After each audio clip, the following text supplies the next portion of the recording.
Hello, I'm Clara. I'm a primary school teacher in New Zealand and I am also a New Zealand citizen. In today's video, I'll share with you my experience, my visa experiences, and my journey all the way to citizenship. In 2015, I came to New Zealand on a visitor's visa that was good for 9 months.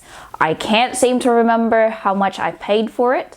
If you want to know, just check Immigration New Zealand's website. It should tell you how much it costs you and how long it takes to get processed.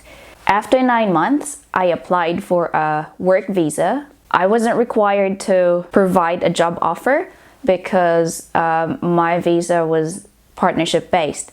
And with that work visa, I tried looking for jobs around, and actually at that time I wasn't even driving, so it was a little bit hard because I had to be dropped off and picked up. After that 1-year work visa, I applied for another work visa, good for a year again, and yeah, I managed to secure a job. After that 1-year work visa, then I tried applying for a temporary residency. Luckily, I got approved for a temporary residency, and that temporary residency was good for 2 years. Actually, I could have just stayed in New Zealand and not leave on a temporary residency. It would have been fine, but the problem was if I went out of New Zealand, then I wouldn't be able to just come back. I had to start the process again. I had to do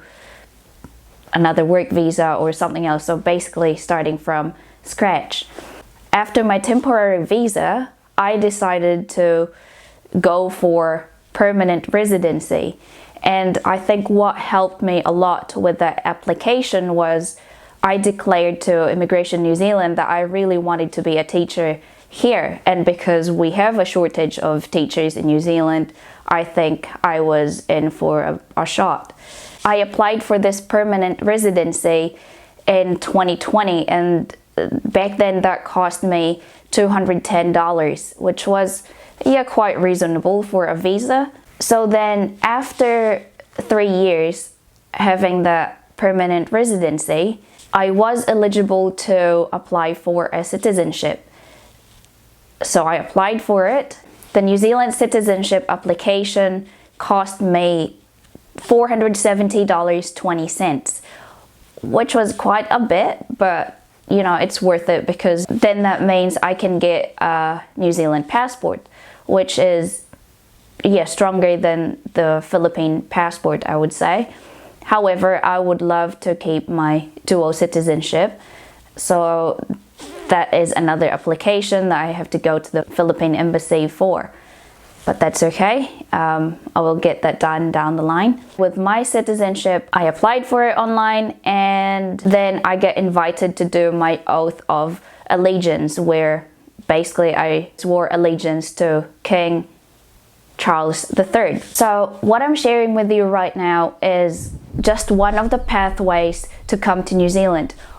Of course, there are other pathways like long-term skill shortage or short-term skill shortage.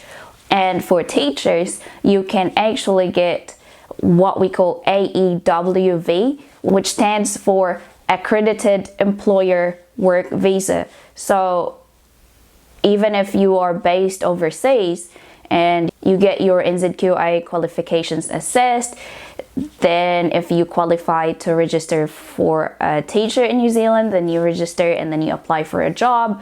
And if schools or EC centers deem you as suitable for the job, they can offer you a job and help you with your visa. So basically they sponsor you to come to New Zealand and they will employ you for a certain amount of time.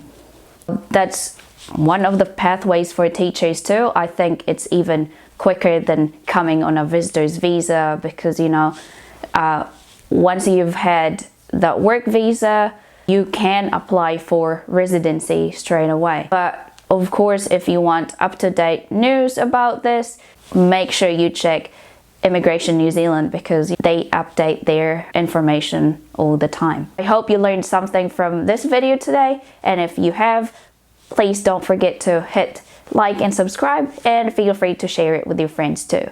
Have a nice day. I'll see you next time.